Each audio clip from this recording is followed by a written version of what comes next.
it is the IT stocks which continue to be on our radar, under pressure once again after a broad-based sell-off overnight on Wall Street. Reema joins in, decodes the moves. Reema, what is it that is worrying the street so much about artificial intelligence, and are Indian leaders worried about it as well? Well, the pain in the tech sector that you're seeing today is not an India story. It's a global problem. The Nifty IT index is down 10% year-to-date. Heavyweights like TCS, Wipro have hit fresh 52-week lows. And now a company like TCS is down more than 10% in the last 5 years, negative 5-year returns. Global software names have cracked very sharply. You're seeing steep cuts of about 30% across some of these enterprise tech names like ServiceNow, Salesforce. Now, the Indian IT sector and the technology majors have disrupted many cycles before, whether it's Y2K to cloud. But the question this time is that whether what we're seeing in AI, and more importantly, the pace of innovation, represents just another transition, or is it a fundamentally different risk, a structural headwind? Let's get the experts in. Now, Citi says this AI shift has unique challenges, and they give you 3 reasons for that.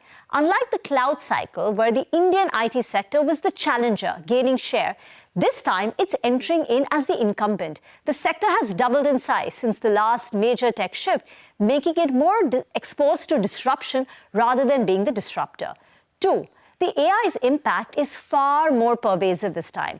When cloud took place, it primarily reshaped infrastructure where data was being saved. But generative AI is touching coding, consulting, workflows, decision-making, and even labor pools.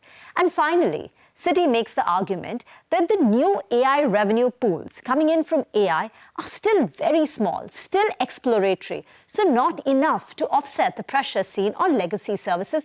But unlike in the case of cloud, when new work came in, they were large deals.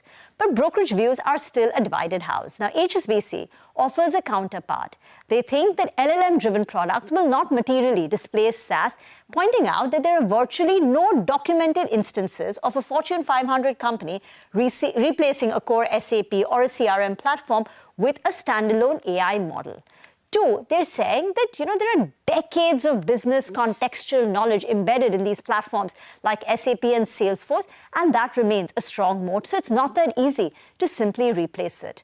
What HSBC says for the Indian IT services company, the major problem is the sharp increase that we're seeing in coding productivity. Now, as of now, according to the industry estimates, productivity gains are about 8 to 10%. But the recent launch of Claude Opus 4.6 is estimated to add another 500 basis points of improvement in productivity. Now, this incremental productivity or efficiency could increase the revenue deflation, pricing pressure.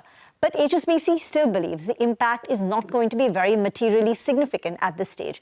To sum it up, HSBC says that we acknowledge this time the risks are more credible than the past cycles, but they still expect a low teens return from IT in 2026. So what is your view? Is AI an existential threat to IT services, or simply the next evolution that reshapes growth rather than ending it? Well, Reema, if that question is to us, thanks very much. I don't know, Mangalam, if you read this article by this AI founder called Matt Schumer going around on social media. Quite concerning. 62 million views let's now actually as we speak.